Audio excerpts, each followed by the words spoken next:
Hello, our esteemed viewers. You are welcome back to your favorite mathematics YouTube channel, Mathematics by Abu Zainab. The channel is specially created for you and I to demystify mathematics and tackle the age-long phobia associated with this subject, one topic at a time. Today, we are looking into a new topic that features in senior secondary school level, both in general mathematics and further mathematics, and is no other than Surds.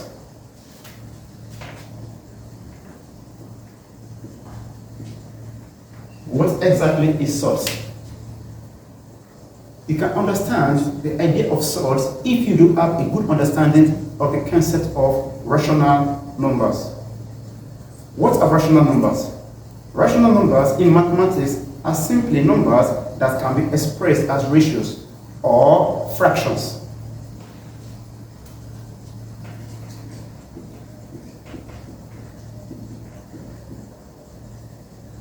So we have rational numbers as a numerator over denominator. That's a ratio or a fraction.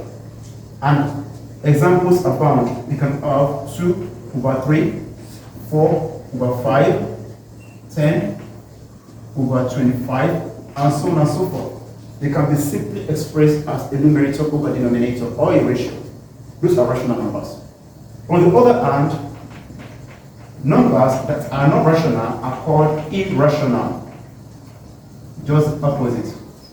So, simply put, irrational numbers are numbers that cannot be expressed as fractions. Good examples are pi, which is approximately 3.142. We have exponential, that's Euler's constant, which is approximately 2.718. These are examples of irrational numbers. They can never be expressed as a over b or fractions. Other examples still abound, and that's where we have square root of numbers. Say square root of 2 is 1.414, and so on and so forth. Similarly, we have root 3, for example, that's 1.732 approximately, and so on. So these classic examples are also under the category of irrational numbers. And herein comes the concept of surds. In other words, surds are the square root of numbers that are irrational, that cannot be expressed as a over b.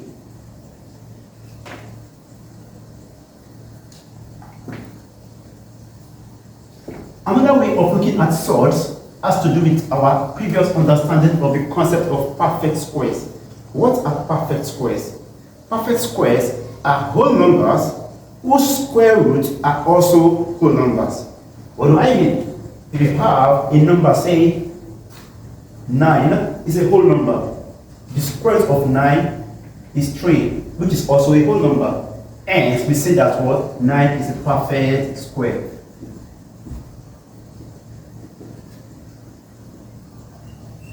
Similarly, we've got 16. Root 16 gives 4. Root 25 gives 5, root 196 gives 14, and so on and so forth. These are perfect squares. So loosely speaking, if a number is not a perfect square under the square root sign, then it falls under the category of surds. Like the previous example, root 2, root 3, they are never going to give you whole numbers. Rather, they're going to have recurring decimals. So today, we're looking at surds, basically. But to start with, we need to learn the basic rules of surds. There are basically 2 of them.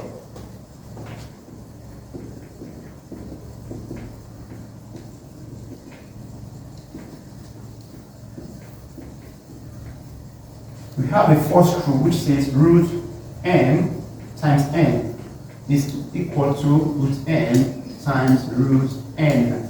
That's the first rule.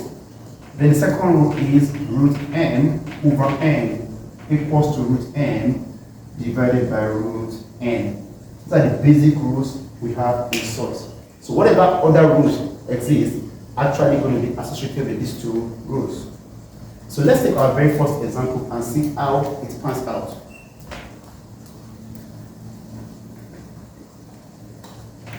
Express as basic surds. So you have root 54, root 300, and let's say you have root 72. So what you are meant to do here is to break this down to the simplest form.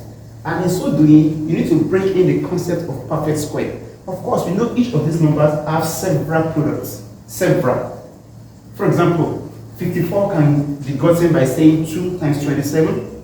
We can say 54 can be given as 18 by 3, and so on and so forth. However, the rule is that whatever two factors we have for each number, one must be strictly a perfect square, the other one must be a surd.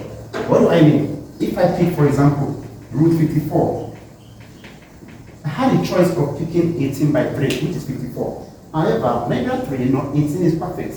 So I must settle for other products, and that's 9 and 6. Because 9, as mentioned earlier, is a perfect square. That's why these two are the best fits. Now, using one of the first rule of surd, you break this down to root 9 times root 6. Then, root 9 is simply 3 times root 6. So the answer is 3 root 6. It's that simple. Then number 2, we've got root 300. Again, we can have 300 in a variety of ways, but we must stick to the one that gives us one perfect square and other a non-perfect square. And that gives us 100 by 3. Because 100 is a perfect square and 3 is not. Then by the rule of surd, we have 100 times root 3. So root 100 times root 3. And that gives us root 100 is 10. That's 10 times root 3. And that is 10 root 3. That's the answer for that as well. Then lastly, we've got the root 72. Again, there are several ways of getting 72. We could say 24 times 3 is 72. We could say 12 times 6 is 72. However, we are going to stick with the one that is strictly one perfect square and the other non-perfect. And a good example here, we have 36 and 2, which is also 72. But strictly here we have the perfect and the non-perfect. And that is root 36 times root 2. Hence, root 36 is 6. And root 2 remains root 2. Hence, the answer to that is 6 root 2. And that basically is the solution to expressing a basic surds, which has to do with breaking the number down into factors, two factors strictly. The first being a perfect square, which we explained earlier, and the other being a non-perfect square, which is a surd. And that will be a brief introduction into the topic surd, which we are going to have for today, which I believe is a good starter for us.